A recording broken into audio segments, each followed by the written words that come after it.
en la incidencia se ha triplicado a lo que era hace 3 décadas atrás.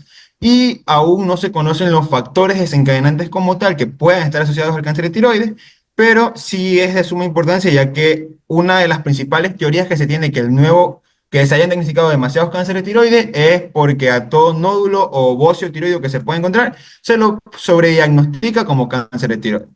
Ahora, a nivel aquí del Ecuador, es una gráfica comparativa en el gráfico que vemos aquí en el lado derecho, no sé si pueden ver mi cursor, podemos ver las masas tumorales o las masas o los nódulos que se suelen sacar de la glándula tiroides, dependiendo del tamaño. Normalmente las más comunes que se suelen sacar hasta en los últimos, que este estudio fue hasta el 2011, eran masas no mayores a 1 centímetro o de 1 centímetro, seguido por las que son de entre 1 a 2 centímetros y luego de 2 a 3 centímetros. Y la incidencia ha venido cayendo un poco las masas que son mayores a 4 centímetros.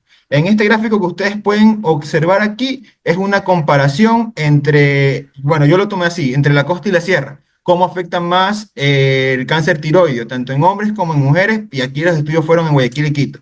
Legalmente, este tipo de cáncer afecta más a las mujeres en una relación 3 a 1.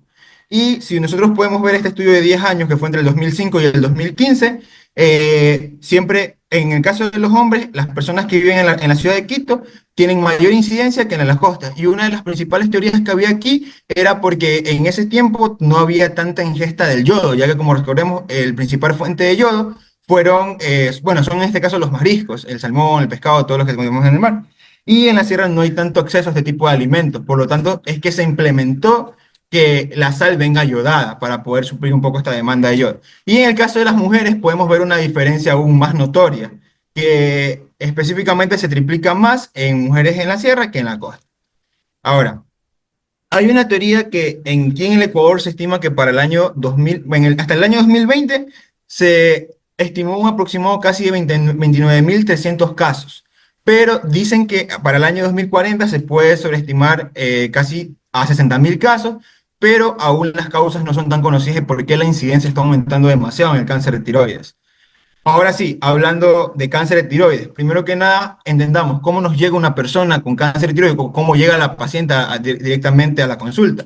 Normalmente a la consulta, la paciente puede llegar por la presencia de molestias a nivel de la tiroides o que pueda presentar una masa o un abultamiento, como un bocio tiroide o un nódulo tiroideo. Entonces, ¿qué es lo primero que nosotros debemos hacer o evaluar en este tipo de cáncer de tiroides? Nosotros no podemos determinar cáncer. Cristel Mera, Cristel,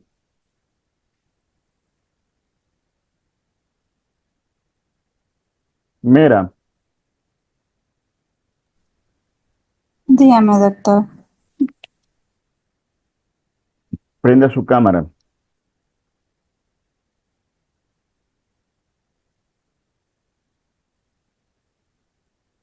No pueden estar con cámaras apagadas.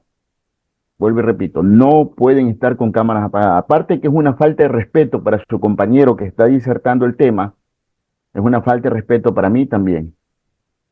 Porque a nadie nos gusta hablar a un nada, a un Pokémon, una foto, a nadie le gusta hablar a una foto.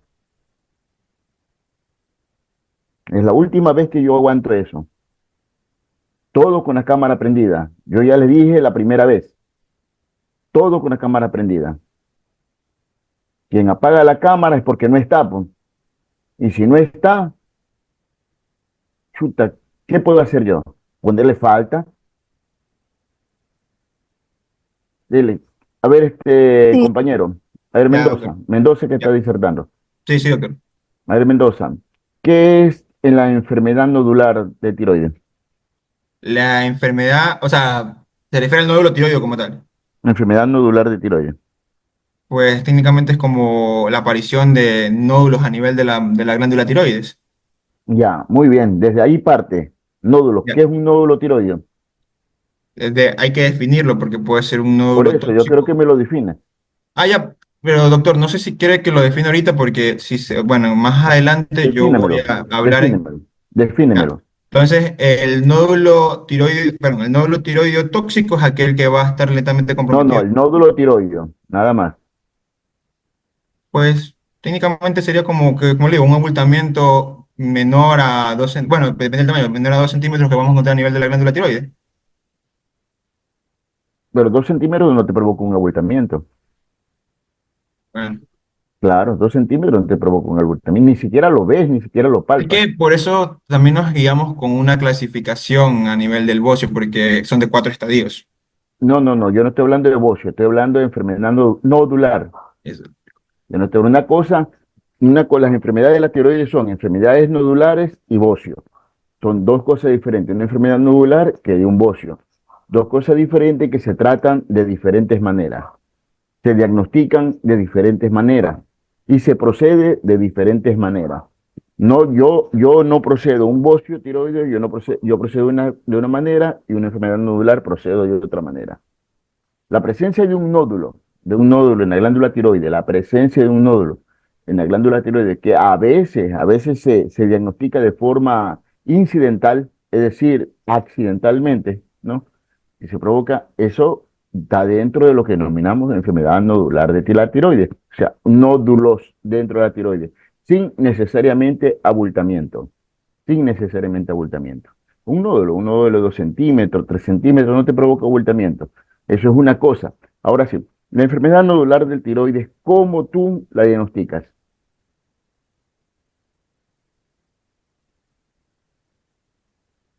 Eso sería como una ecografía. A eso se refiere, o sea, con qué, cómo la voy a identificar o cómo veo la clínica El gold estándar del diagnóstico de un nódulo de tiroides es una del ecografía. tiroides. Aquella ecografía que uno se hace fortuitamente y te dice, ah, ahí tienes un nódulo, ahí tienes un nódulo. Fortuitamente, tú lo diagnosticas con una ecografía. Eso es lo primero. Muy bien, ya cogí y ya tienes una ecografía, ya tienes un nódulo, ya tienes diagnosticado un nódulo con ecografía. ¿Qué le haces? Una vez que tengo el nódulo, primero que nada evaluaría lo que es el perfil tiroides para ver si es que está siendo tóxico o no tóxico. O hago el TIRAX directamente, una escala de TIRAX para evaluarlo. ¿Qué es el TIRAC? Es una ¿Qué es escala el que TIRAC? vamos a ver la clasificación ecográfica que puede tener este tumor de Muy tiroides. bien, póngalo. Creo que acá estaba.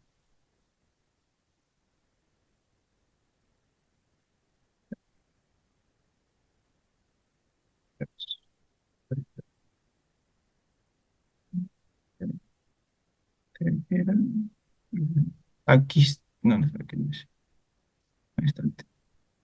Aquí Yo le está, el nivel hago, de TIRAX. yo le hago un eco a mi paciente, yo le hago Ya, un eco a mi paciente, o mando a hacer un eco a mi paciente, y el ecografista tiene que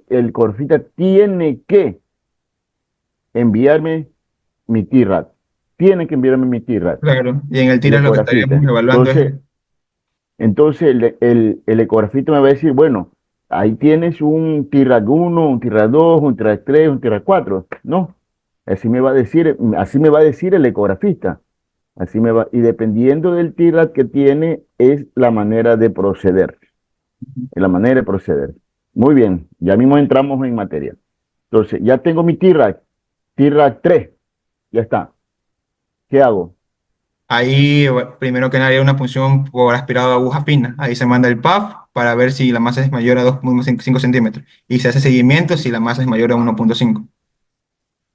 Hago mi PAF. Es Ajá. imposible hacer un PAF en un nódulo, no digo masa. En un nódulo es imposible hacer un PAF en un nódulo menor de un centímetro. Es Ujú. imposible, no se puede. El nódulo que nosotros seguimos es aquel nódulo que tiene más allá de 2 centímetros. 2 centímetros ya puedo diagnosticarlo, ya puedo funcionarlo. Y yo ya les enseñé a hacer un PAF, ¿o no? ¿O me Sí, equivoco? sí, doctor. Ah, yo ya les enseñé, ya les pasé un video cómo se hace un PAF, ¿de verdad? ¿Cómo se hace un PAF, Mendoza? Eh, o sea, usamos una aguja, en este caso sería una jeringuilla. Usted dijo que no te Ya. puede ser cualquier jeringuilla. O el video que usted nos mostró, usted lo que realizaba ¿Cómo era se que hace un justamente PAF? en la masa, primero se desinfectaba la zona donde usted iba a utilizar y con la aguja usted introducía la aguja en la masa, en este caso sería en esa masa tumoral, y aspiró el contenido, casi 1 centímetro, y luego que aspiró el contenido, usted se retiró la aguja y en una placa usted con plaza la fijó con alcohol y ahí puso la muestra. Primero lo extiendo, Ah, sí, la extiendo, perdón, un momento. La lo extiendo, una vez extiendo, pongo la muestra, extiendo con la placa y ahí la fija con alcohol. muy bien, ya tengo mi PAF. ¿Qué me dice mi PAF? Mi PAF, primero que nada, lo único que nos va a decir es si es maligno o es benigno. Ya, eso lo dice, en cualquier tipo de tumor, sea un tumor de parótida, sea un tumor de Ujú, tiroides, sea un nódulo pulmonar, un nódulo en la pierna, cualquier tipo de nódulo, lo único que nos dice es benigno o es maligno. ujú. Así nos dice, nada más. No nos da el apellido, no nos da el apellido del problema. Muy Sería el bien, Bethesda. pero, pero, cuando nosotros hacemos un PAS de tiroides, el, el citólogo que yo mando, Ujú. la muestra, tiene que darme qué cosa. Mi, ¿qué te da? Mi Bethesda, ahí sí nos da el Mi Bethesda. Bethesda. Me da mi Bethesda. Entonces ya voy siguiendo. Me da mi Bethesda. Y me va a decir Bethesda 1, Bethesda 2, Bethesda 3, Bethesda 4, Bethesda 5 y Bethesda 6. 6. Así me va a dar. Así me va a dar. Muy bien. Entonces, entonces, entonces, me dice el citólogo Bethesda 1. ¿Qué es el Bethesda 1? Que está el material insuficiente, no puedo hacer el diagnóstico. Material insuficiente, mal Ujú. tomada la muestra, o mal llevada la muestra, o mal fijada la muestra. La fijaste con otra cosa, no la fijaste bien, entonces el citólogo, el patólogo me va a decir, esa muestra no diagnostica. Bethesda 1. Uno. Entonces, ¿qué tienes que hacer ahí? Volver a hacer la prueba, o sea, volver a hacer el PAF ¿A qué tiempo? de mayor a 12, perdón, después de 3 meses usted nos había Después comentado. de 3 meses. Después de 3 meses puedo volver a hacer. Puedo Ujú. volver a hacer otro PAP después de 3 meses. Antes no, porque ya injuriaste a la paciente, ya injuriaste el nódulo, ya injuriaste y te va a salir, lógicamente, si vuelves a hacer otro PAP, te va a salir células inflamatorias nada más, ¿no? No va a ser un buen criterio. Entonces, pero 3 meses para volver a hacer otro PAP. Muy bien, te sale Bethesda 2. ¿Qué hago? Ahí lo que el patólogo me dice que es una tipia. No sabe, o sea, técnicamente la No, célula el no sabe si Bethesda es 2 no es maligna o es atipia. benigna. ¿Mandé? Mentira. Bethesda Ay, 2 no perdón, es es atipia. benigno, sí, el tres es que es atipia. Bethesda 2 me dice, el Que es Bethesda benigno 2 me 100%. dice, benigno. Ese yo lo opero. Ese yo lo opero. Bethesda 3, ¿qué dice? Ahí sí, ese es el que nos dice que es atipia. No sabe si es benigno o si es maligno. Exactamente. Ese es resultado atípico. Atípico. Ujú. No se sabe si es benigno o es maligno. ¿Qué hago? Le haría otra PAC, pero después de 3 meses, donde las células ya tienen que determinarse si son benignas o son malignas. Repito la prueba. Repito la prueba. Sigo. Bethesda 4. ¿Qué hago? Ya, o sea, sospecho de neoplasia. ¿Qué Ya sería hago? técnicamente, ahí lo que sí ya se podría hacer es recurrir a técnicamente una lobectomía, sacar el nódulo como tal, cirugía. No saco el nódulo. Saco la glándula. Eso, saco la glándula como tal, ¿verdad? Sí, sí, ¿verdad? Sí, yo no saco nódulo. La nodulectomía, eso no existe. Es la lobectomía como tal de la glándula. Ok. Bethesda 5 Ya es malignidad en su totalidad. ya es maligno. ¿Qué hago? Ahí sí, la tiroidectomía total, radical de la glándula tiroides como tal. ¿Qué es Y mando tiroidectomía radical? que voy a extirpar toda la glándula tiroides junto a los ganglios que se encuentran aledaños a ella. Claro. ¿Qué nivel saco los ganglios? ¿Qué nivel? Ahí es a nivel cervical, pero sería el cuarto nivel. Al nivel del cuarto triángulo. No, No. cervicales. ¿Qué nivel? Nivel cuello. ¿Dónde drena la tiroides? ¿A qué nivel drena la tiroides? ¿A qué ganglios drena la tiroides? Ya. Al nivel 6. Yo les dije, yo les dije. Nivel 6, nivel 6. ¿A qué nivel drena la tiroides? A nivel 6.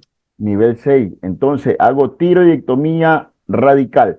Cuando yo digo que un paciente tiene una radicalización de su cirugía. A ver, importante esto. Cuando yo opero la tiroides, yo opero mucho tiroides. Cuando yo opero la tiroides, saco la tiroides totalmente. En el momento que yo saco la tiroides, eso se llama tiroidectomía total. He sacado toda la tiroides. En el momento que yo saco la mitad de la tiroides, eso se llama Lobectomía. hemitiroidectomía, la mitad, hemitiroidectomía. En el momento que yo saco toda la tiroides, pero también saco los ganglios del nivel 6, Eso se llama tiroidectomía radical. O sea, ¿qué es la tiroidectomía radical? Cuando se extrae la tiroides más los ganglios, por lo común ganglios centrales, nivel 6, el nivel 6. Eso es tiroidectomía radical. Si yo solamente saco la tiroides, eso es tiroidectomía total. Si yo saco la mitad de la tiroides, eso es hemitiroidectomía, derecha o Izquierda. izquierda. La palabra hemi significa mitad. ¿Sí? Muy bien. Saco, me sale Bethesda 6. Ya es maligno en 100%, pero también tengo que sospechar metástasis. Así es, ya ese es maligno 100% y sospecho que ya el paciente tiene Metástasis. metástasis. Así es, así es. Muy bien, dele. Ya. Bueno, ya una vez Muy que bien, hemos ya visto, tengo mi Bethesda, ya tengo. ¿Qué le hago? ya veo qué Bethesda me da el citólogo y dependiendo del grado de Ya, Bethesda, me da como ya lo hemos 5. hablado, ¿Qué vamos a hago? proceder. Me da 5. ¿Qué le hago? Técnicamente una tiroidectomía total, No, no le hago eso. pero es 5, es maligno. Mm, Yo no le hago eso. Lo investigo, Ah, lo investigo. lo investigo, lo investigo. Entonces, le hago mi rutinograma, lo que yo siempre insisto, mi rutinograma. ¿Qué es mi rutinograma, Mendoza? Retinograma, o sea, sería perfil tiroideo, pruebas No, de eso no es mi rutinograma. ¿Qué es mi rutinograma, Stephanie? programa.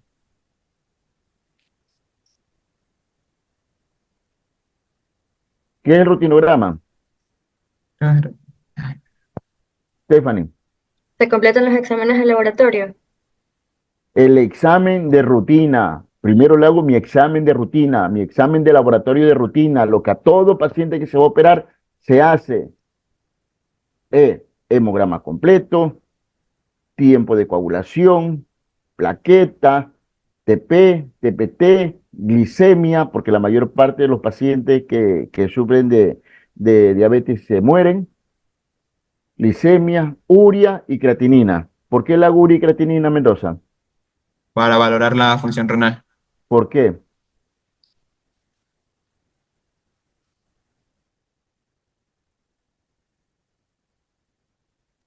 Para el momento, o sea, que estén sedados, pues ver la función renal. ¿Por qué? Porque Para si los voy a anestésicos. operar, no, porque si yo voy a operar mi paciente, los anestésicos se excretan por vía urinaria. Todos los anestésicos se excretan por vía urinaria. Si el paciente no tiene una buena función renal, donde excrete, donde excreten los anestésicos, ¿no es verdad? El paciente se va a quedar dormido irremediablemente. Una anestesia de 1 hora se te puede convertir en una anestesia de 12 horas. Entonces, yo le hago uricatinina porque todos los anestésicos se excretan por vía urinaria. Por eso, dele, ¿qué más le hago?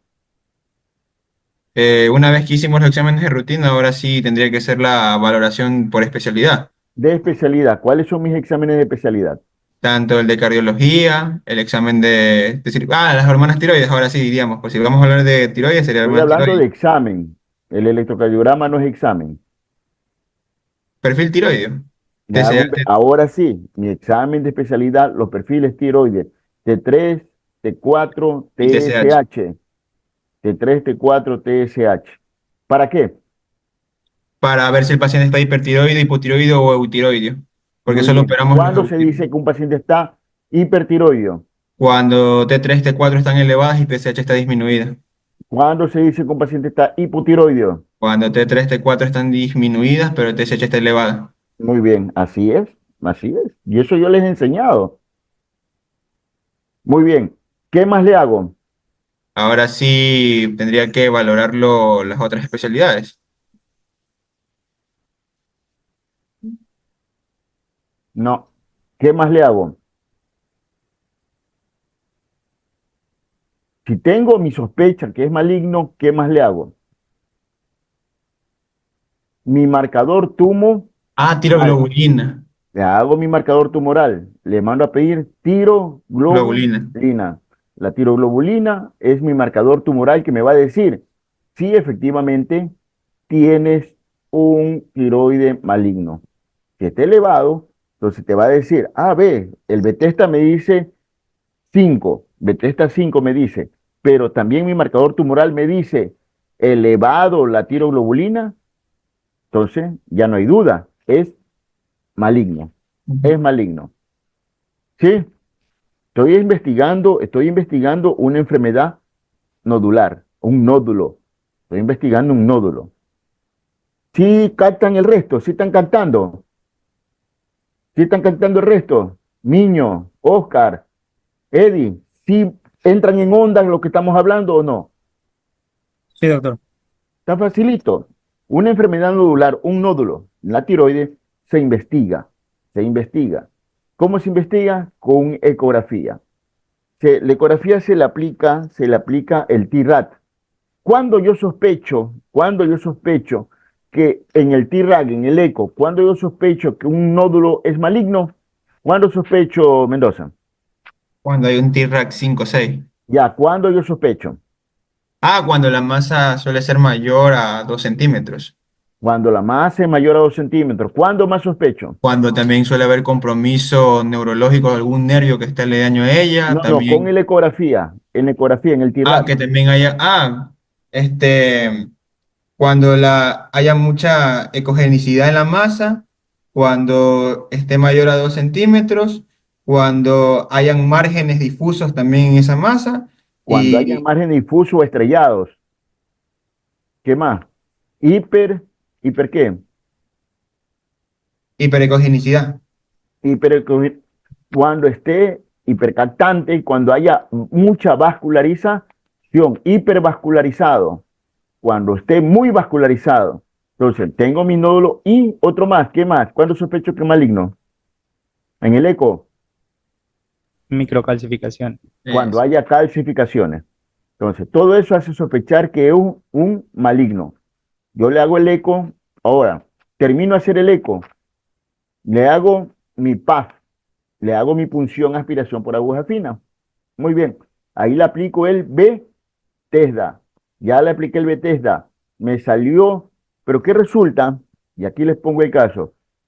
¿Qué resulta?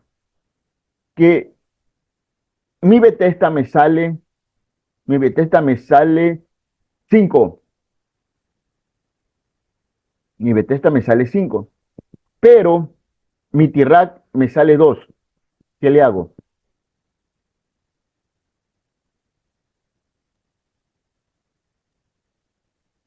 ¿Qué le hago? Y mi tiroglobulina me sale negativa. ¿Qué le hago? Pues le haría otro Gammagrafía. PAP. ¿Ah? Gammagrafía. Le haría mi Sí. gammagrafía, porque hay duda diagnóstica. ¿Por qué? Porque tengo un Bethesda 5 que es maligno, pero mi tiroglobulina me dice que no. Mi eco me dice que no. Entonces, ¿qué es? Hay una duda diagnóstica. Tengo que valerme de otra cosa. ¿De qué me valgo? De mi gammagrafía. ¿Y qué no puedes decir de la gammagrafía, Mendoza? Que técnicamente lo único que nos va a decir si va a ser nódulo frío o nódulo caliente. Si es ¿Dónde tienes ahí? ¿Mandé? ¿Tienes ahí un gráfico de eso? O sea, de una gamografía lo único que le podría mostrar es aquí en bocio, este de aquí. No, no, en No, pero ahí nódulo, no tengo doc, una gamografía, la enfermedad verdad. nodular. No, no tengo una gamografía, doc. Ya, entonces mi enfermedad nodular me va a decir si el nódulo que yo veo es frío O o caliente. un nódulo caliente. ¿Cuál es maligno, el frío o el caliente? El frío, porque este no capta contraste, suele ser blanco, suele ser sospecha de malignidad.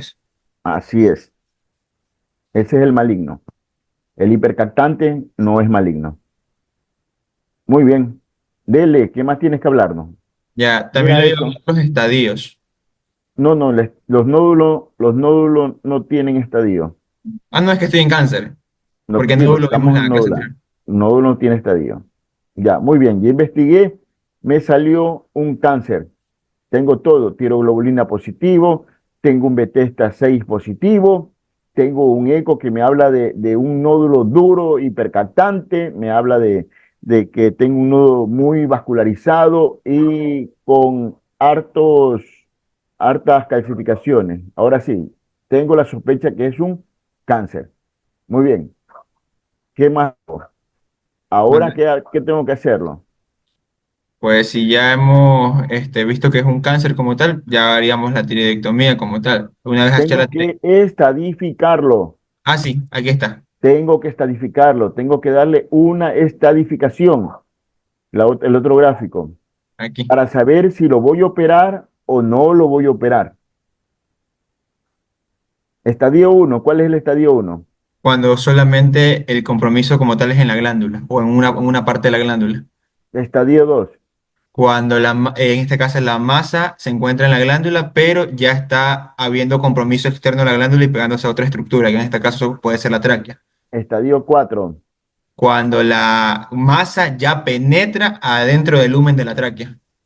Estadio 5. Ahí no lo tengo, porque solo encontré esta clasificación de estadios. Son los tumores bultuosos, los Ujú. gigantes. Ah, ya. Dele, Ya. Una vez que dele. ya pudimos ver Otro esta slide. estadificación. ¿Vale? Ahí está. Estadio 1, estadio 2, estadio 3, estadio 4. Muy bien, dele. Ya, una vez que nosotros hemos determinado el estadio que tenemos en nuestra patología, también podemos hacer una cartografía de los ganglios para ver si algún otro ganglio linfático hay un compromiso y poder también tomar una muestra de ahí. Ahora, Excelente. hay otro criterio de estadificación que por lo general suele hacer los comités de cáncer, que es el famoso TNM, que es el tumor no con metástasis.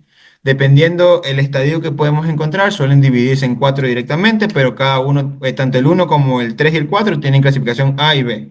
Lo único que Te quiero mencionar, pregunta, la pregunta Mendoza, ¿tú te gustaría que te tome todo eso que tienes ahí? no, Doc, solamente por eso Entonces solamente quiero. pásalo. La otra clasificación TNM, ya, pasa TNM. Ya, ¿Qué más tienes que ahora decir? lo que ya voy a hablar sería técnicamente lo que es el cáncer como tal. Y en el cáncer de Ya. tiroides nosotros vamos a encontrar tres tipos de cáncer de tiroides. Uno Cuatro. diferenciado.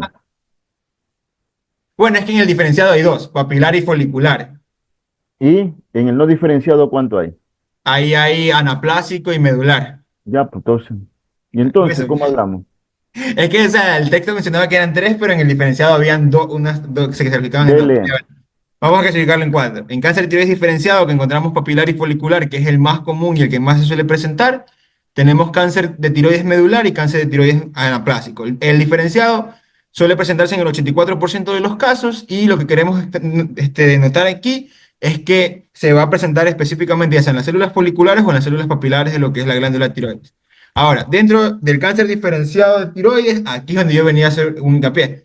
Si mencionamos que eran cuatro, también podemos decir que son cinco, ya que en el diferenciado, aparte de tener el cáncer de tiroides papilar y el folicular, también hay uno que se llama cáncer de tiroides de células de Hungle, que este es el menos común, pero uno de los más agresivos del diferenciado, ya que normalmente suelen haber encapsulado este tipo de células malignas y cuando se encuentran en este tipo de pacientes no se le da tanto tiempo de vida y dicen que la calidad de vida solamente es menor a 6 meses. En el cáncer de tiroides papilar, este es el más frecuente que nosotros vamos a encontrar, dándose en un porcentaje del 14%, perdón, dependiente del 84% y el cáncer de tiroides folicular siendo casi el 14%. Por eso es que normalmente cuando una persona le da un cáncer de tiroides, si es en mujeres, suele presentarse en el 95% de los casos, donde el 90% suele tener una buena evolución, es decir, que se va a ver benigno, y en un 5% suelen ser los más graves, es decir, que Los la paciente cáncer, puede, los cánceres de tiroides son más frecuentes ¿en quiénes? en las mujeres. Los cánceres de tiroides son más frecuentes en las mujeres. Gracias, Diosito, gracias. Gracias, Diosito. Gracias, le pusiste a ella el cáncer de tiroides, ¿la verdad? Y, pero, chuta, lamentablemente, ¿no?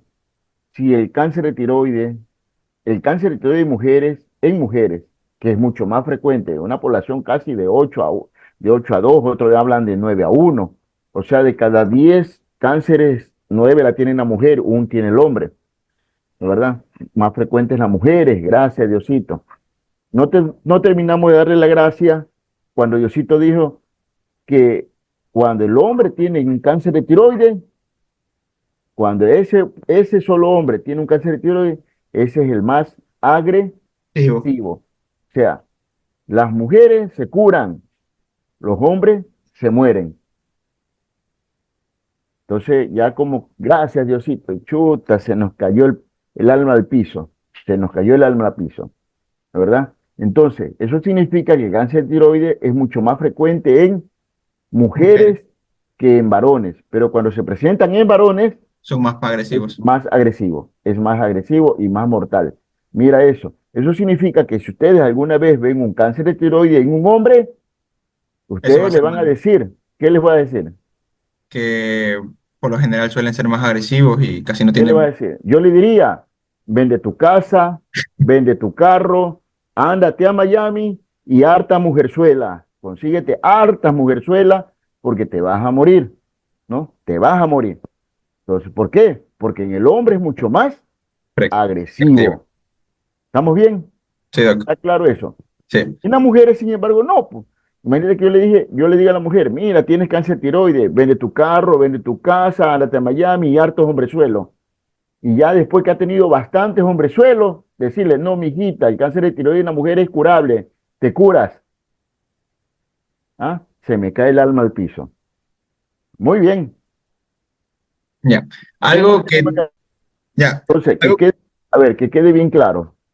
El cáncer de tiroides, el cáncer de tiroides, el cáncer de tiroides ya diagnosticado, ¿no? Cáncer de tiroides que tiene 4 etapas, ya dijo el doctor, las etapas, el estadio, que tiene 4 estadios, cualquiera que esté fuera, ¿no verdad? Cáncer de tiroides puede dividírselo, se lo puede clasificar, ¿no? En dos grupos bien organizados, los cáncer tiroides diferenciados y los cáncer tiroides indiferenciados, o sea, no diferenciados o indiferenciados.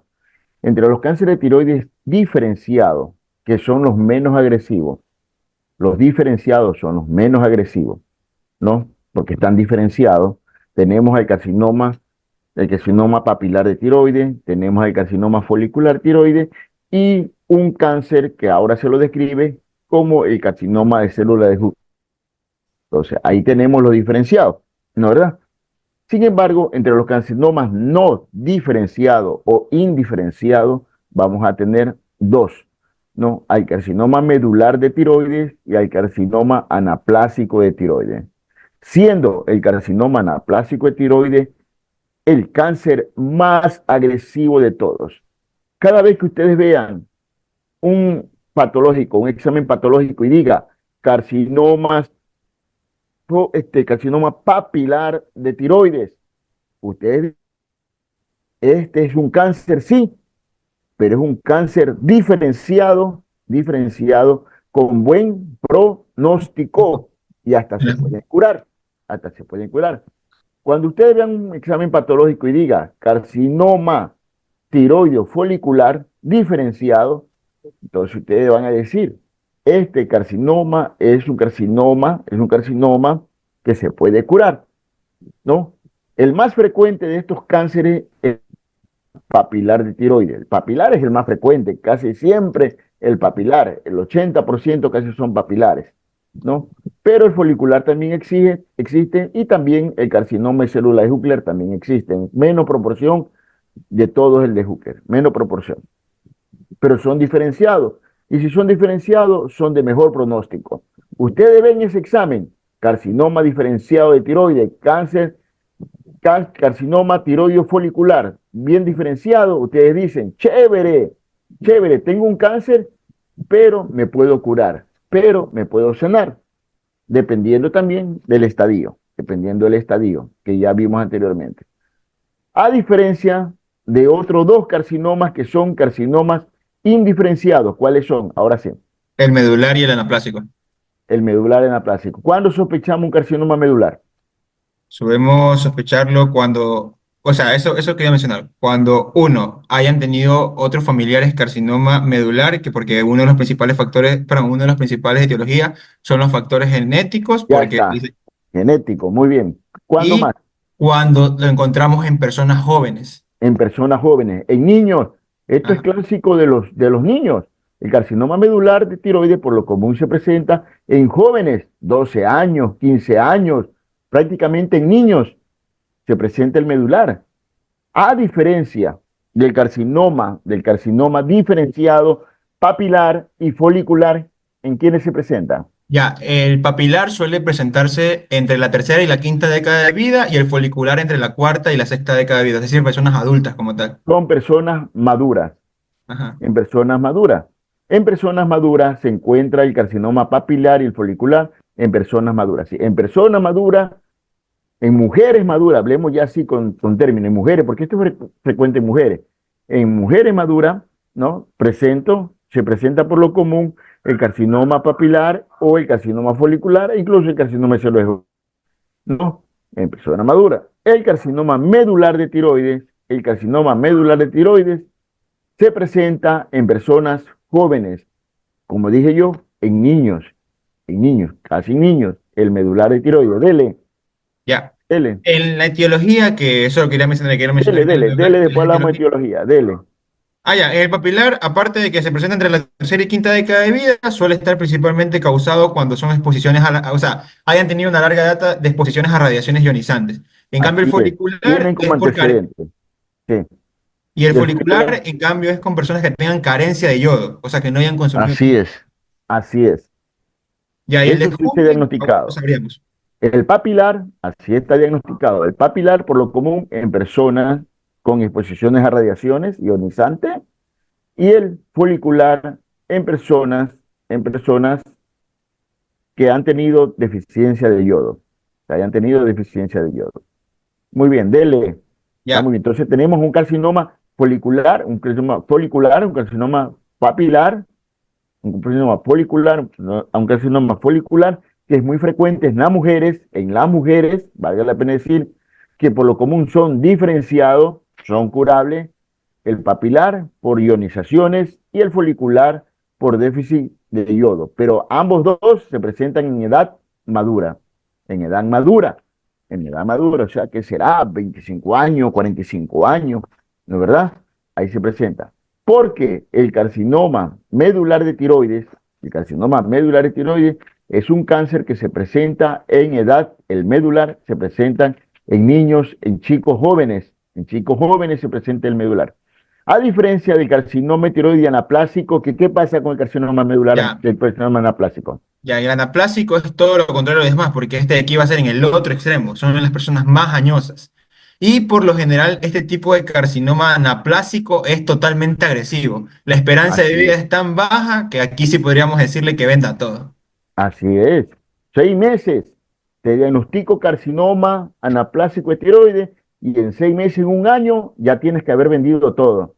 Ya vende tu casa, vende tu carro, ándate a Miami y harta mujerzuela, consume mujerzuela, porque legalmente te vas a morir. Este es el carcinoma más agresivo que se presenta y por lo común se presenta en personas añosas y por lo común se presenta hombres, en hombres. Eso significa que cuando yo veo un cáncer de tiroides en un hombre, lo primero que sospecho que se puede tratar de un carcinoma Clásico.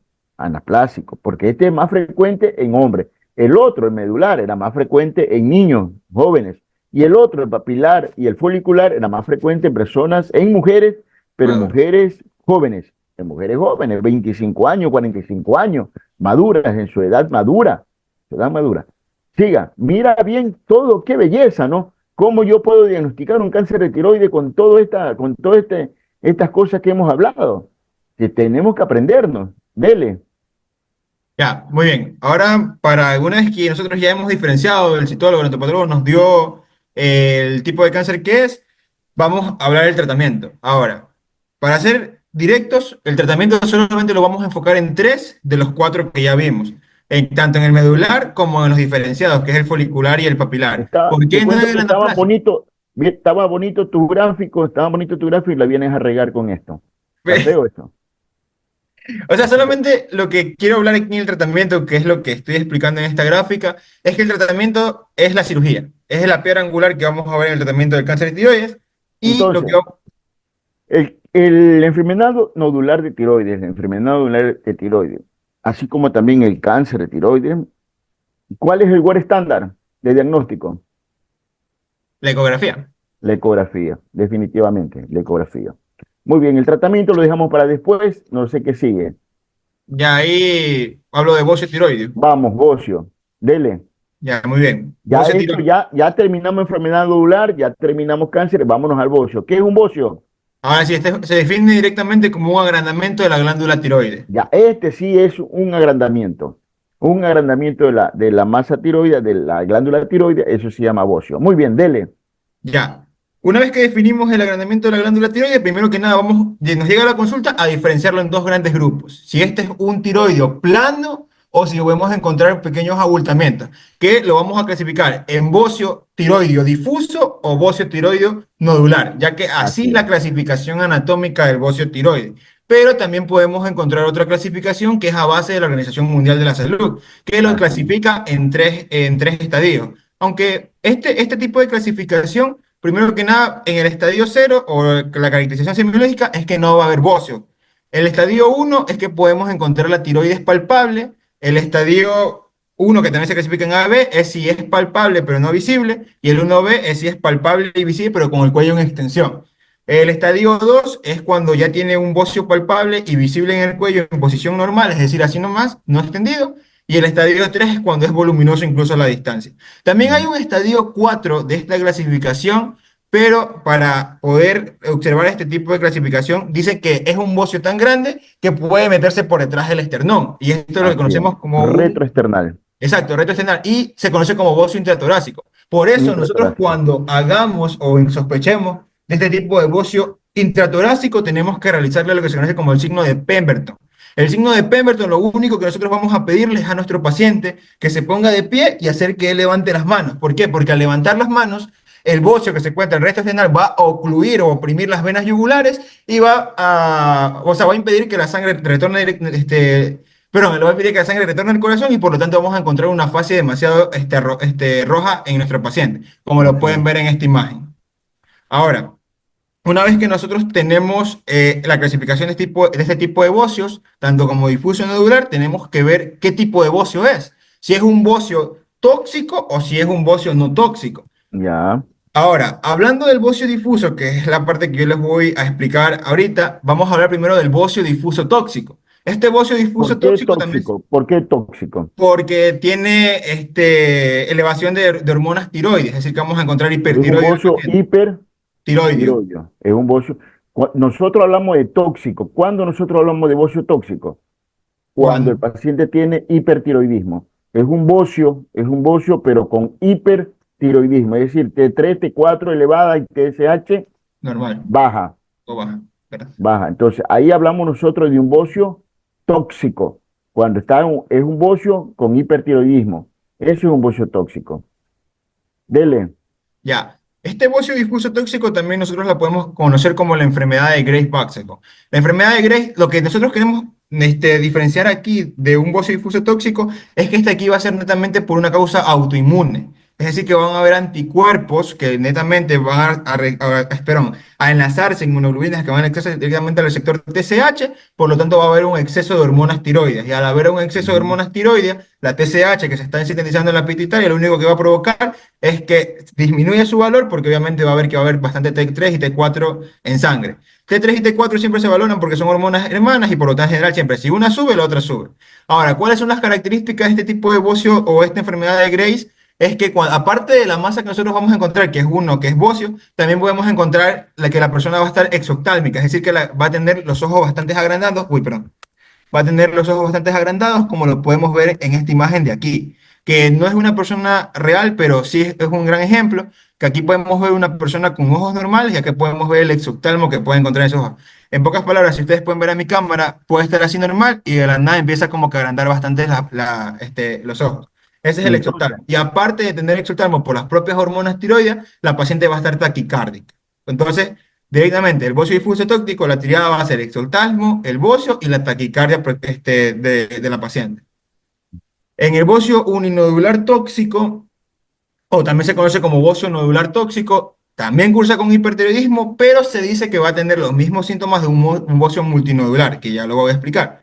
En el bocio nodular tóxico, lo único que quiero hacer hincapié es que este actúa de forma autónoma, no hay control de la hipófisis, asimismo, las hormonas van a estar igualito como en toda enfermedad tóxica, bueno, como en todo bocio nodular tóxico, van a estar elevadas las T3 y T4 y va a estar disminuida TSH, y lo que va a encontrar los pacientes, a diferencia del otro, es que va a haber aumento en la temperatura, va a estar fatigado normalmente y suele también presentar el bocio.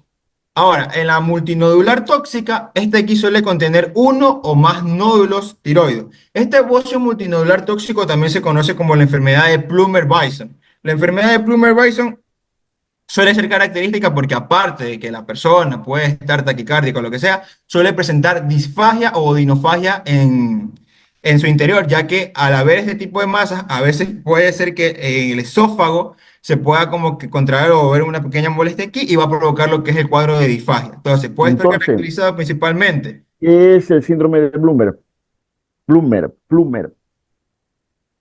El síndrome de Plummer es cuando tiene la oclusión aquí en el esófago, o sea, va a cursar con No, disfagia el paciente. Plummer, ¿qué es el Plummer? Plummer, sí lo leí. ¿Qué es el Plummer? Plummer es lo que estás hablando, pues. Es un Claro. bocio Multinodular multinodular tóxico, sí, sí. tóxico. El Ah, bocio multinodular tóxico se llama síndrome de Plummer. Plummer Bison. Entonces, ¿cuál es el problema? Eso que tienes ahí Es es que un pensé que me síndrome de preguntaba, o sea, Plummer, por qué se llama Plummer. ¿no? Síndrome de Plummer. Es así como enfermedad de Graves-Basedow. ¿Qué es un Graves-Basedow?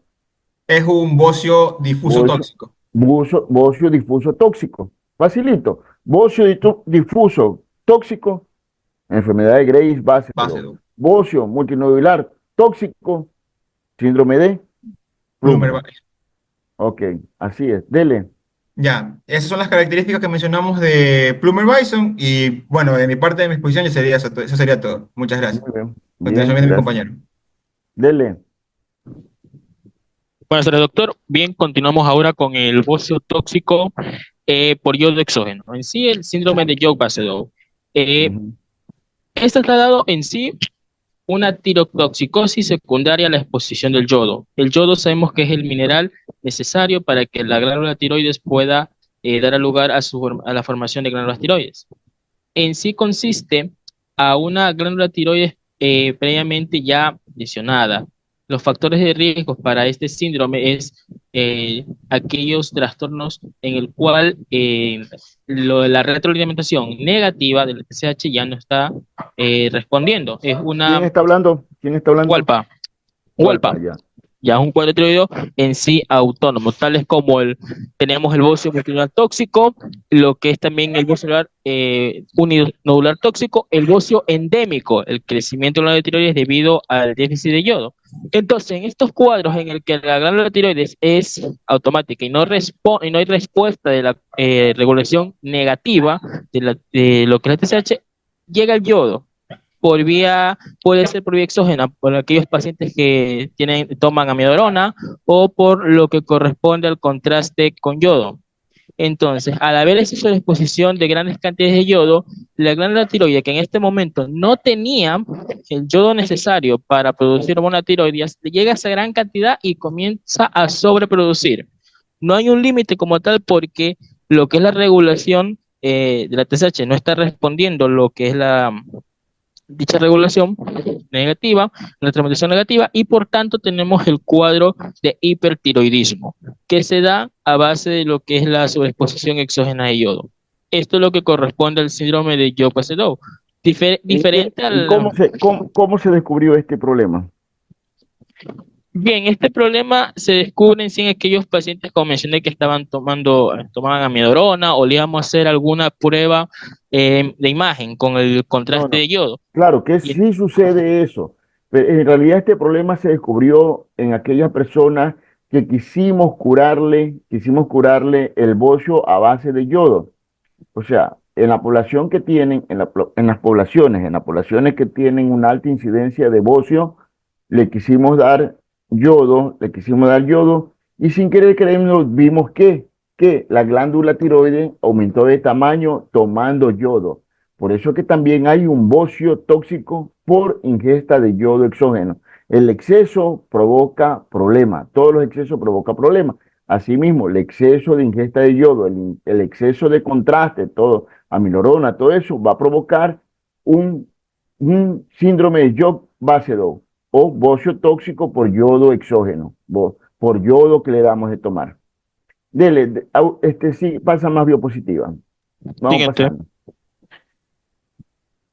Que aquí en cambio es el hipertiroidismo facticio y este en cambio está dado por las hormonas tiroides exógenas.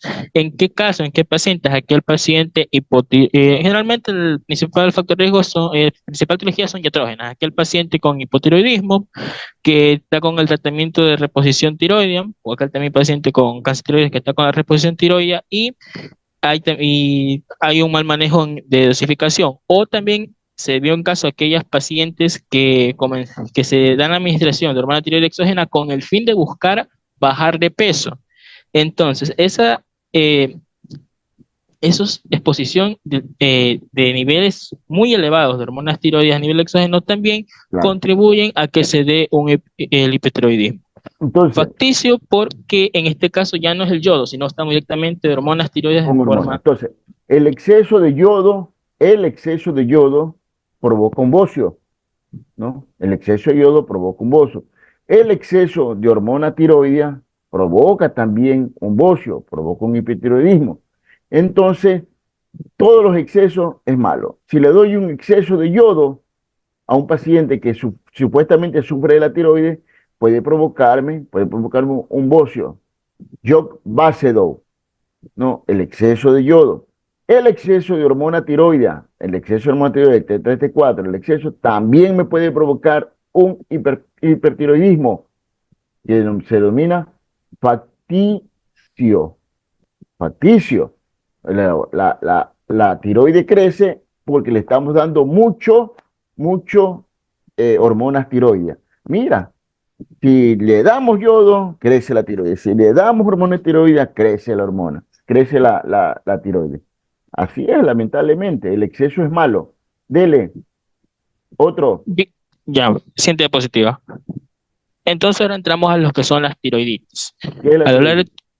de tiroiditis hablamos en sí de la inflamación de la glándula tiroides, que tenemos, en este caso empezamos con la etiología autoinmune, las tiroiditis autoinmune. Iniciamos con la tiroiditis linfocítica crónica, también conocida como tiroiditis de Hashimoto.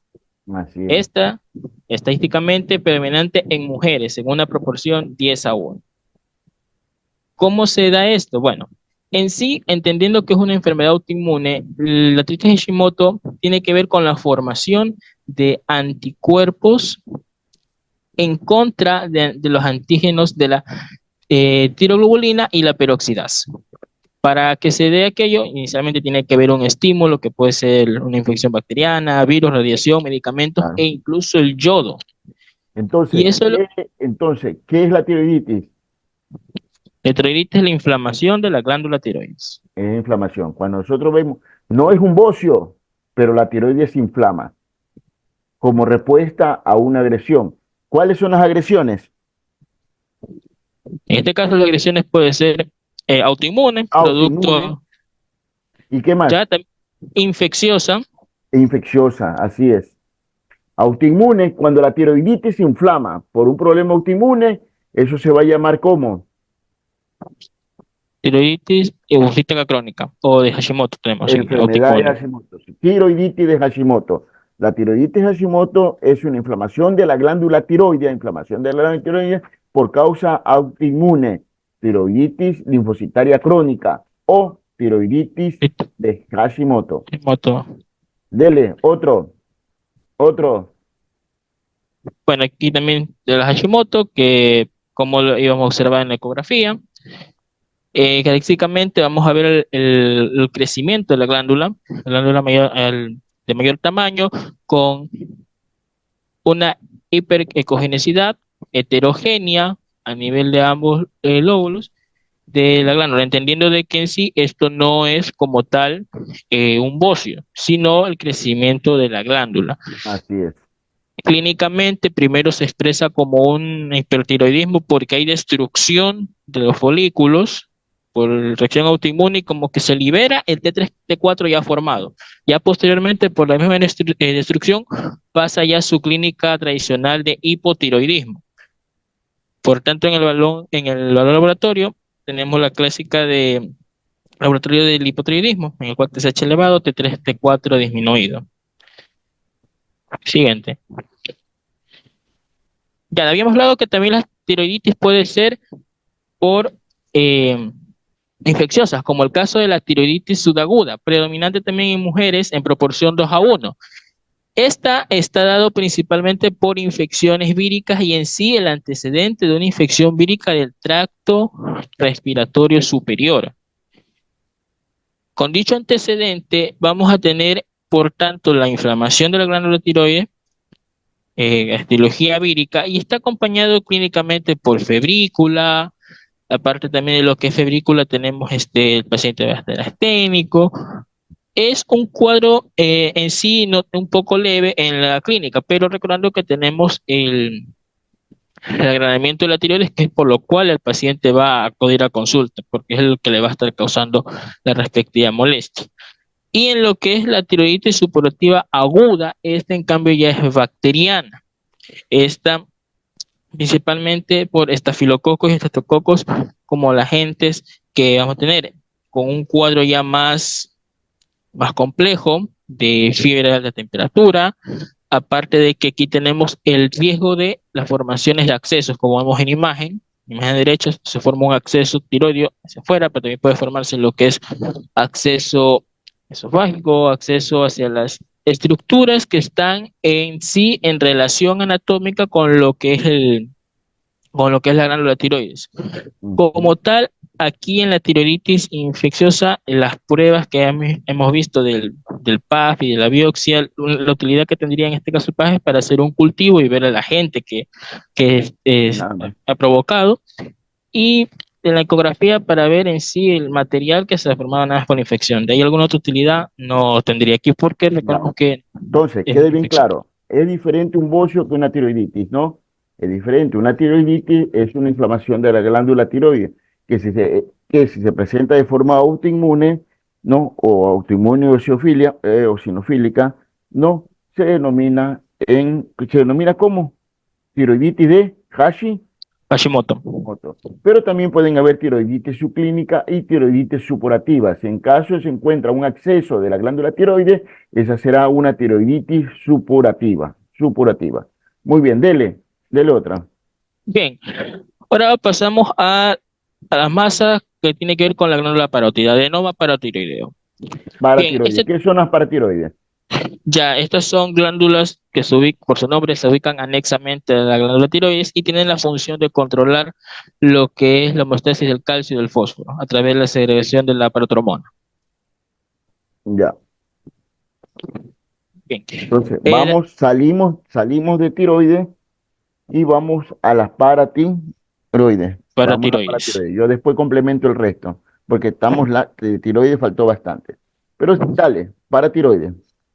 Bien, entonces, el adenoma paratiroideo en sí, su concepto es un tumor benigno perteneciente a la glándula paratiroides. Es causante en el 80 al 85% de los casos del hiperparatiroidismo primario y tiene mayor prevalencia en la paciente femenino. Usualmente su edad de diagnóstico mayor a los 55 años. Gracias, Diosito. Pero después vamos a ver lo contrario. Dele. Como es un hiperparatiroidismo primario, entendemos aquí que va a haber segregación en demasía por encima de los niveles fisiológicos de la paratormona. Se vino que la paratormona... Pero no diga segregación porque no es secreción. Secreción de la paratormona. Segregación como que está feo eso. Secreción. Dele. La secreción de la paratormona fisiológicamente, ¿qué realiza? A nivel del sistema esquelético, estimula los osteoclastos para que se dé la degradación ósea y tener a disposición el calcio respectivo ahí.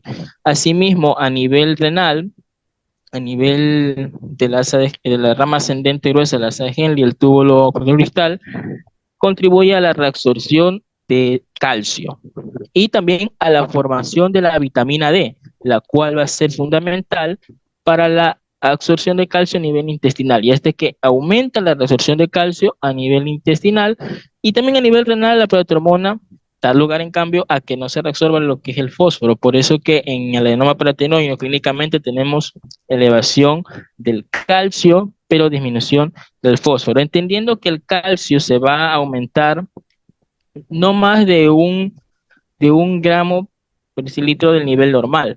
Ya, como veremos más adelante, es en el carcinoma paratiroide donde hay una crisis hipercálcica.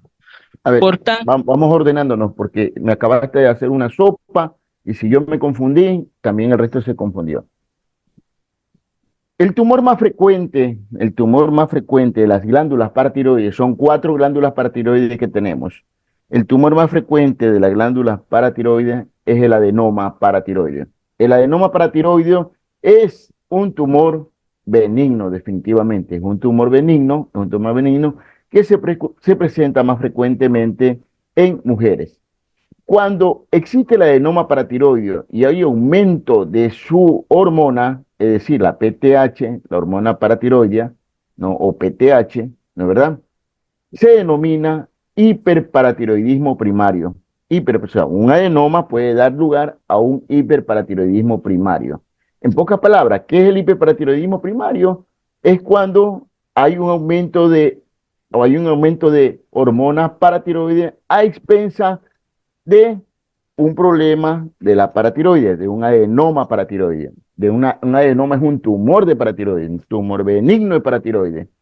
Cuando aumenta la PTH, aumentó la PTH porque tengo un tumor de paratiroide, un adenoma paratiroide, un adenoma benigno paratiroide, aumenta la PTH, se dispara la PTH, se dispara la hormona paratiroide. ¿Qué provoca en los órganos? ¿Qué provoca en los huesos? Ahora sí, dele, ¿qué provoca en los huesos?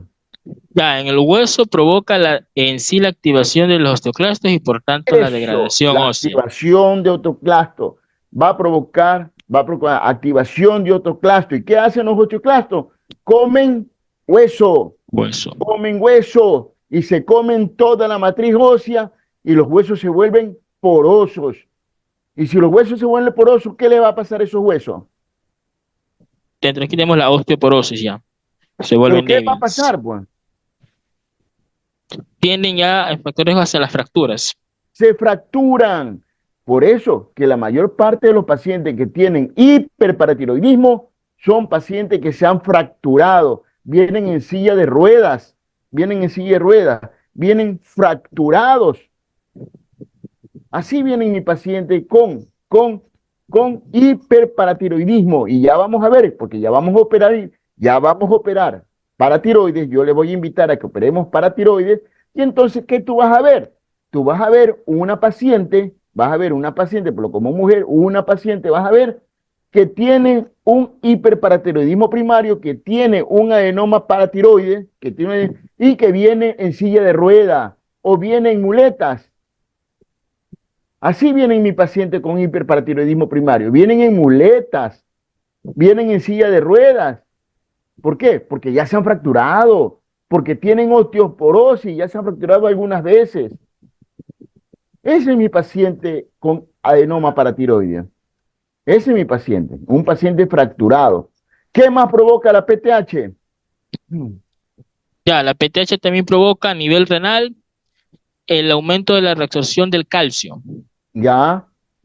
¿Y qué Ya, hace ese aumento de reabsorción de calcio?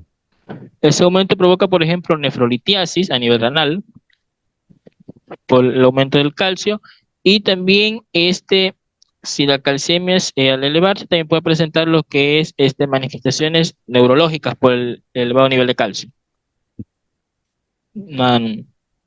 Neuropatía periférica. Si yo tengo una PTH que me está reabsorbiendo hueso, que me está degradando hueso, ese calcio del hueso, ¿a dónde se va? ¿A dónde se va? A nivel renal, por eso hay nefrolitiasis, por el demasiado calcio que hay. Se va a la sangre, Si yo veo, es como que hubiera, ¿qué será? Un animalito que te come hueso y caga calcio. Come hueso y caga calcio. ¿Y ese calcio dónde se va? A la sangre. A la sangre. Va a la sangre. Entonces, si el calcio se me va a la sangre, Si el calcio se me va a la sangre, ¿qué le sucede a mi torrente sanguíneo? Ya ¿Qué en este sucede en caso mi torrente sanguíneo? ¿Qué sucede? tenemos una hipercalcemia a Se nivel vuelve el torrente paciente sanguíneo. hipercalcémico. Entonces, mi paciente con adenoma paratiroide, con tumor de paratiroide, va a ser un paciente Y osteoporótico, osteoporótico por reabsorción ósea y también va a tener hipercalcemia, hipercalcemia. hipercalcémico. Así va a ser. Y entonces tú te dices, chucha, si tiene bastante calcio, ¿por qué se me vuelve osteoporótico? ¿Verdad? ¿Por qué se me vuelve osteoporótico? ¿Qué, qué paradoja? ¿Qué paradoja? ¿No? ¿Qué paradoja? Pero así es. Además, la PTH provoca que haya mayor reabsorción del calcio. Es decir, el calcio se tiene que eliminar por los riñones, se tiene que ir por los riñones, pero no se va por los riñones. La PTH lo vuelve a reabsorber, lo vuelve a traer al torrente sanguíneo, lo vuelve a jalar al torrente sanguíneo y la hipercalcemia aumenta. La hipercalcemia aumenta. Entonces, ¿qué vamos a encontrar como examen de sangre en mi adenoma paratiroide? ¿Qué encontramos en el examen de sangre? Dos cosas. ¿Qué Bien, encontramos? la elevación del calcio sérico y la ¿Ya? disminución del fósforo sérico. No, encontramos elevación del calcio sérico y elevación de la PTH. Eso Para tu nombre. encontramos. Encontramos una PTH elevada por encima del 2000, 3000, cuando lo normal es 300, 2000, 3000, 4000 de PTH. Y encontramos también elevación del calcio, Calcio. elevación del calcio. Secundaria a la elevación del calcio, tiene que disminuir un ion. ¿Y cuál es el ion que disminuye? El El fósforo. fósforo. Pero es secundario, el fósforo, eso es secundario. Pero yo, todos mis pacientes, eso implica que si yo voy a operar un paciente con hiperparatiroidismo, ¿qué tengo que pedirle en mi examen? Bien, primero, en este caso, aparte del ritinorama, el nivel de calcio, el nivel de la paratormona, el nivel del fósforo. Y ahí está, se acabó el problema. Eso tengo que pedirle. Tengo que pedirle PTH, calcio y fósforo. Ese es mi examen de especialidad Sería en mi paciente hiperparatiroideo, en mi paciente con un adenoma paratiroideo. Vuelvo y repito, el adenoma paratiroideo provoca aumento de la PTH, provoca aumento de la PTH. Esa hormona paratiroidea o PTH provoca estimulación de los osteoclastos de los huesos. ¿Y qué hacen los osteoclastos? Comienzan a degradar el hueso. Es como un animalito. Acuérdense que es como un animalito que come hueso, pero caga calcio. Come hueso y caga calcio. Entonces, ese calcio que caga mi animalito se va a la sangre y por lo tanto me aumenta la cantidad de calcio. Me aumenta la cantidad de calcio.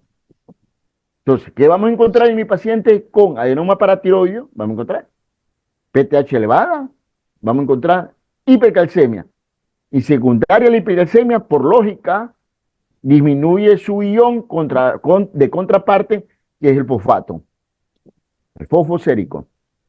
Muy bien, dele otro.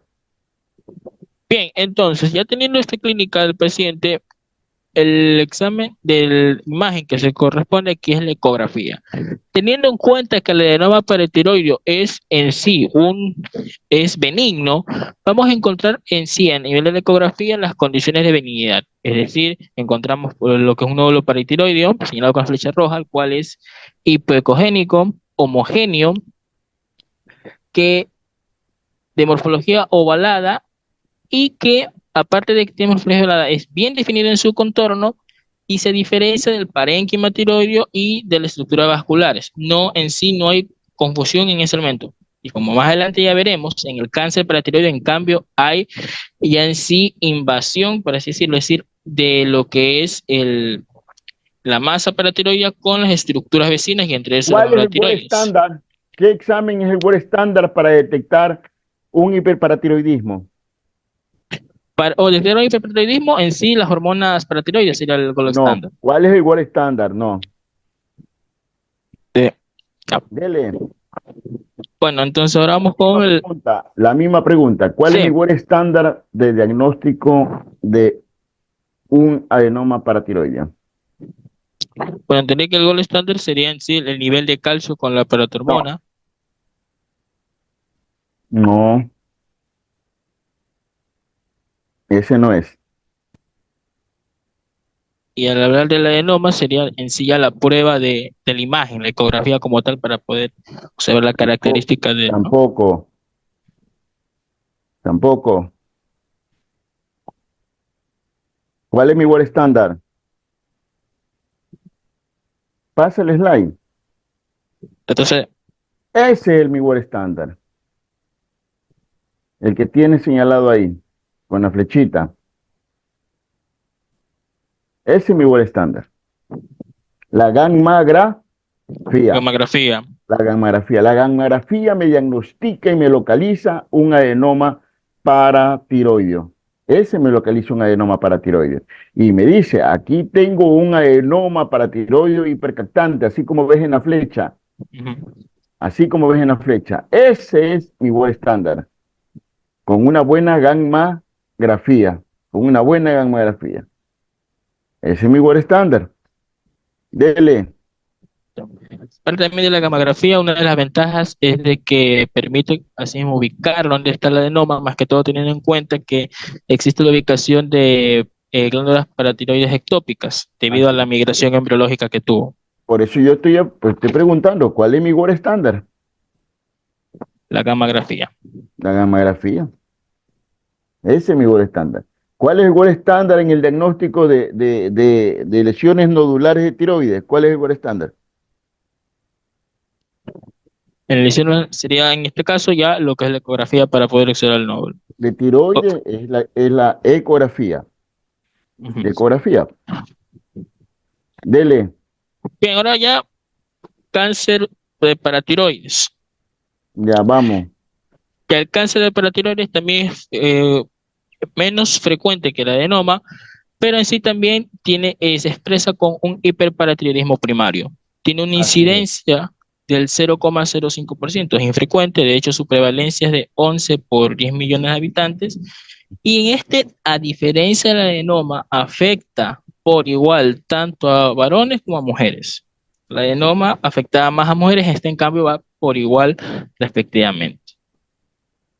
Y su presentación clínica en sí es similar como le hemos mencionado. En el hiperparatiroidismo, la secreción abundante de la paratormona da lugar a la elevación de calcio por la activación de los osteoclastos a nivel del sistema esquelético, el calcio que pasa disponible a la sangre, eh, no logra eliminarse a nivel renal correctamente porque hay la reabsorción del mismo y también la excesiva secreción de vitamina D da lugar a la reacción de calcio. Y por tanto, si este paciente va a tener hipercalcemia, por tanto tendrá osteoporosis, dolor óseo, fracturas, también lo que es nefrolitiasis y en el 50% de los casos en el examen físico va a haber el hallazgo de una masa cervical, como podemos ver en imagen.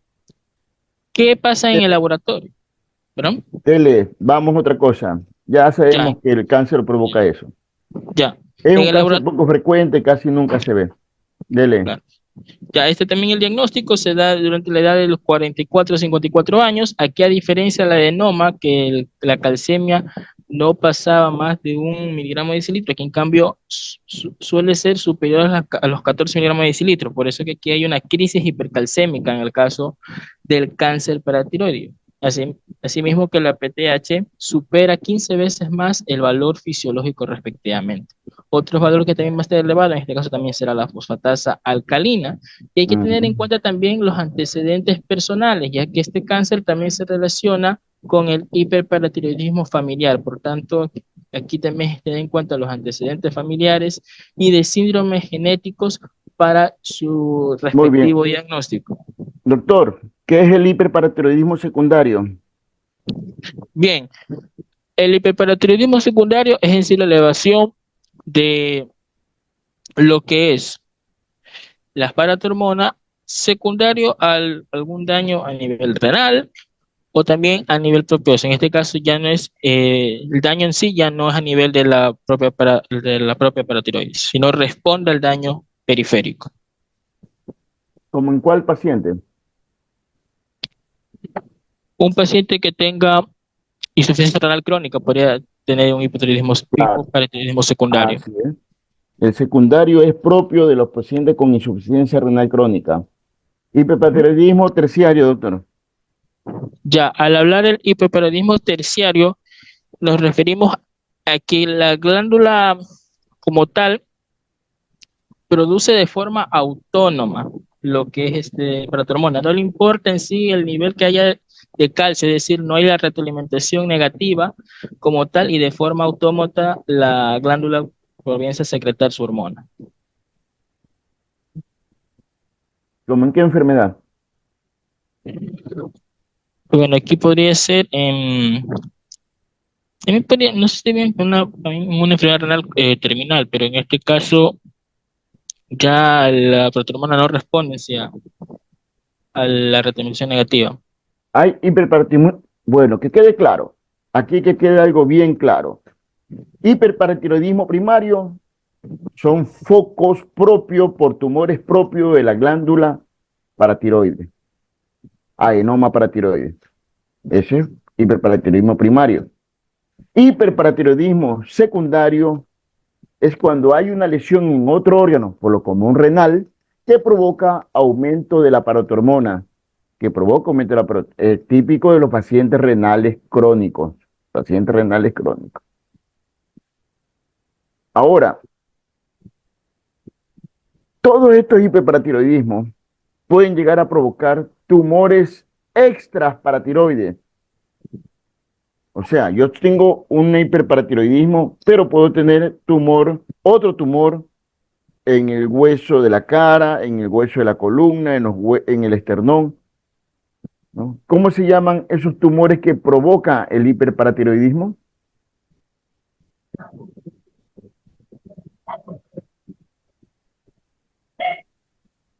Hablamos ya de metástasis en sí ya. No, no estamos hablando de metástasis. Yo no te estoy hablando, te estoy hablando de un Ah, no, adenoma, un ya, hiperparatiroidismo en un paciente renal crónico ya. Son que provoca, ectópicos. ah, Y estos tumores son ectópicos. ¿cómo se llaman?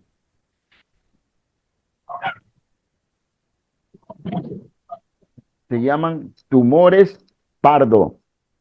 Tumores pardo. El hiperparatiroidismo provoca tumores pardo. Tumores en otra parte del hueso, en otra parte de la economía ósea, con aumento del crecimiento del hueso a expensas del hiperparatiroidismo. Por hiperparatiroidismo, el tumor se llama tumores pardo, que a veces deforman el hueso, deforman a la persona. Tumores pardo. Muy bien, dele. Bien, ya ahora con el estudio de imagen, así mismo aquí tenemos la ecografía respectiva y la gamografía. La gamografía, dele, pase. Bien, siguiente, ya esta también se hace la tomografía para ver, en este caso, el cáncer paratiroide maligno desplaza y también va afectando a estructuras Otro, adyacentes. dele, otro. Bien, aquí tenemos en cambio el estudio de anatomía patológica, Otro.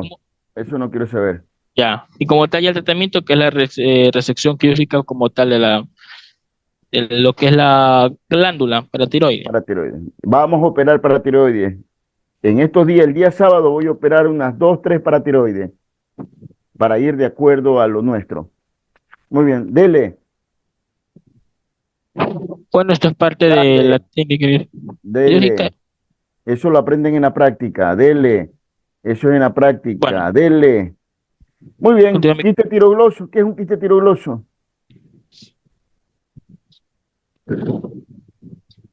Hola, doctor, buenas noches. ¿Con quién hablo? Mi nombre es Carlos Cuello. Yo le voy a hablar acerca del quiste del conducto tiroidoso. Carlos Cuello. Muy bien, quiste tirogloso. Quiste El quiste, tirogloso y los demás quistes lo dejamos para la próxima charla. Muy bien. Gracias, doctores. Ya son las 7 de la noche. Algunos tienen otra clase. No vamos a abusar tampoco de eso. La próxima vez, por favor, se conectan temprano. 5 en punto se conectan. Nada de que No, ya voy a eso, ver, ya nada. 5 en eso, punto. Hoy ya perdimos 30 minutos, perdimos.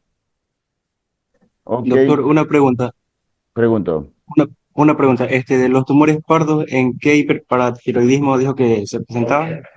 ¿En qué tipo? En todo hiperparatiroidismo, en el hiperparatiroidismo, en el hiperprimario, secundario, en el hiperparatiroidismo pueden haber verdaderamente, yo ya le voy a pasar cómo el tumor pardo deforma a la persona, la deforma totalmente, la deforma.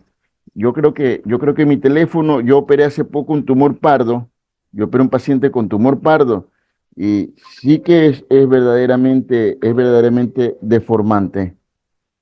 Yo ya mismo le envío una fotito para que vean cómo es eso. ¿Sí? Ok. Chicos, estamos hablando.